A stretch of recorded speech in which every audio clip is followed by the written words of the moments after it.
Karibuni sana KingoFarm. Sasa leo hii bwana, hapa nina kitu hiki hapa.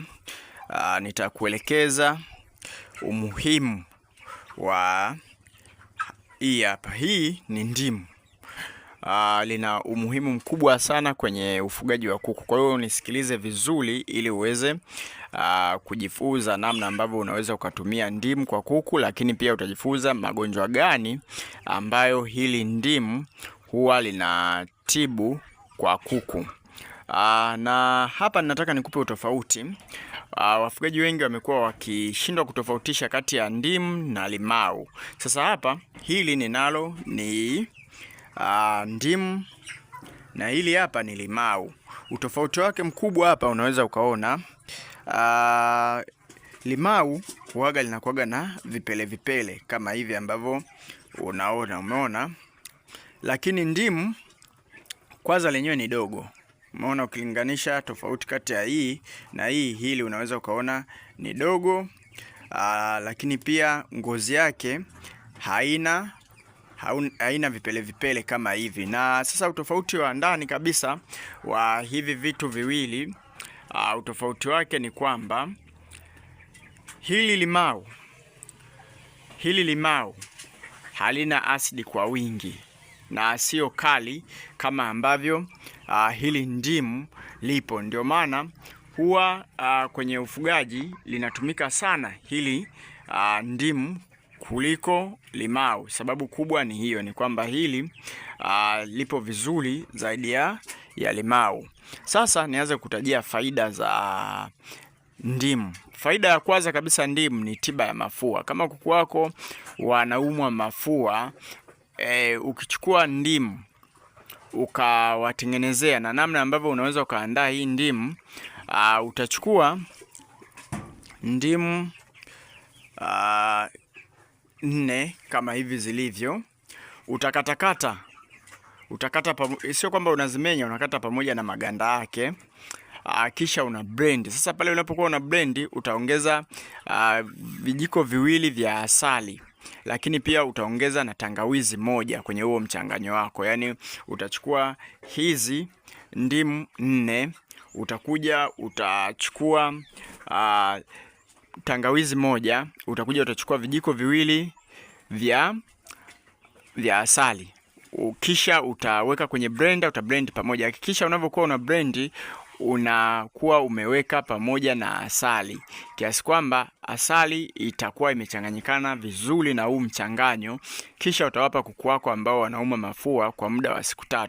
Mafua ambayo yanatibu, ujue mafua yapo ya aina tofauti tofauti. Kuna mafua yale ya kikohozi, lakini pia kuna mafua yale ya kamasi, lakini pia kuna mafua ya kupiga chafya. Kama kuku wako wana mafua ya kupiga chafya au kikohozi, yani kwa mfano yangekuwa mafua kwa binadamu, ni yale mafua ambayo yanafanya koo linakuwa linakauka, pia kuku waga wanapataga mafua ya aina hiyo.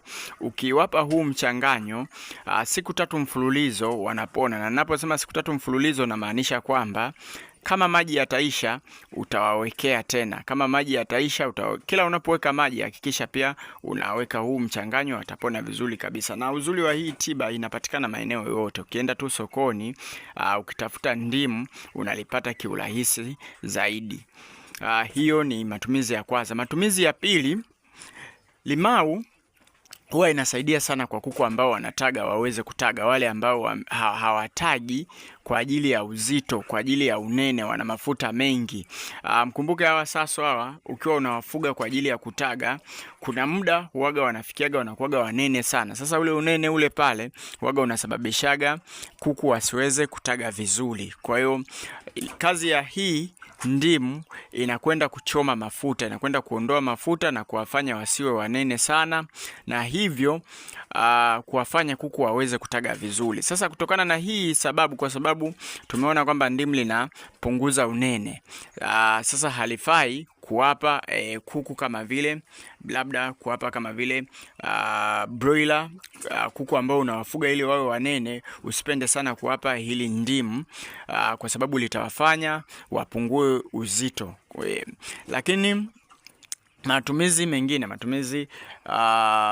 mengine ya hili ndimu, unaweza ukalitumia kama antibiotic. Hili hapa huaga linatumika kama antibiotic au antiviral. Maana yake wale vimelea wa magonjwa ambao ni wanatokana na bakteria wanakufa endapo watakutana na hii ndimu. Kama utawapa ndimu kuku wako, inaenda kuua yale magonjwa yote ambayo yanakuwa yanasababishwa na nini? Yanakuwa yanasababishwa na bakteria, lakini pia na virusi. Manake kwa lugha nyepesi ni kwamba hii ni kinga ya magonjwa ya bakteria pamoja na magonjwa ya virusi, na kama mnavyojua magonjwa ya virusi ni ngumu sana kupona. Kwa hiyo unapoweka mchanganyo wako, kwa mfano labda unataka utengeneze kinga ya kideli, utachukua labda majani ya aloe vera. Nadhani ukipata kitabu chetu sisi utaona vipimo vizuri, lakini ukiongeza na hii, maana yake unakuwa umeimarisha zaidi ile kinga. Kuna mchanganyo kabisa ule ambao unaelezea kinga ya kideli, upo kwenye kitabu cha tiba za asili. Endapo utakipata kitabu cha tiba za asili itakusaidia sana. Sisi pia tunavyo vitabu vingine kama vile safari ya ufugaji, hicho kinakusaidia wewe mwongozo wa kutengeneza chakula na kuwalea vifaranga wa Saso.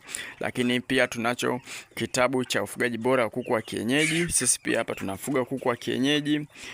Mfano, namuona kuna kuku yule pale anaokota kwenye lile pale banda.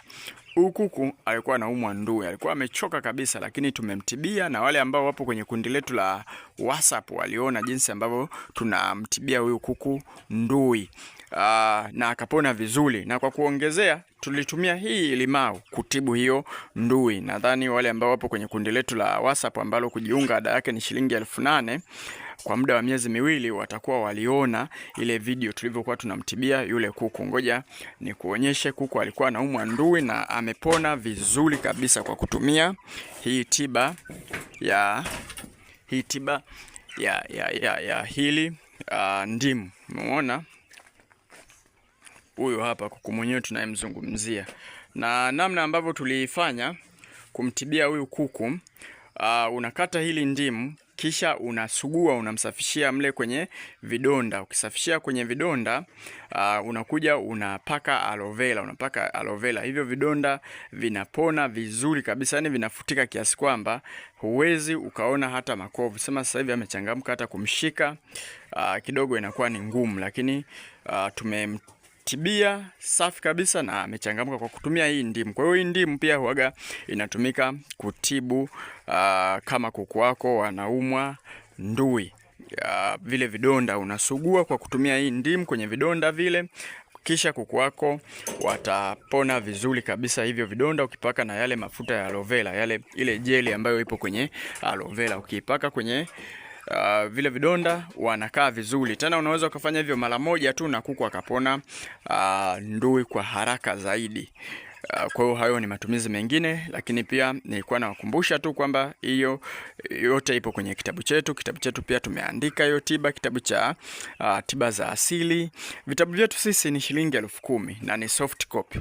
Tunakutumia kwa njia ya WhatsApp. Kwa hiyo kama wewe unahitaji kitabu labda chochote kile, kwa mfano unafuga labda chotala au unataka uanze kufuga chotala, tutakushauri chukua kitabu cha safari ya ufugaji. Hicho kitakuongoza jinsi ya kuwafuga vifaranga tokea wakiwa wadogo mpaka wakubwa, chanjo za asili na chanjo pia za dukani, lakini pia jinsi ya kuwatengenezea chakula, vitu kama hivyo hapo. Lakini pia kwenye hicho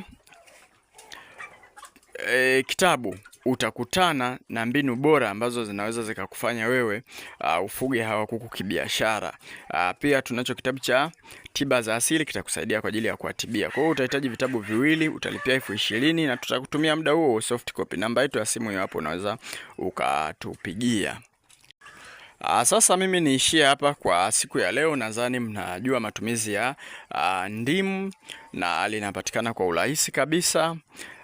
Tutakutana kwenye kipindi kijacho. Kama una swali lolote unaweza ukaandika hapo kwenye comment, tutakujibu. Lakini pia ukichukua namba tupigie kama unahitaji huduma kuungwa kwenye kundi au kama unahitaji kitabu. Asanteni na kwaherini.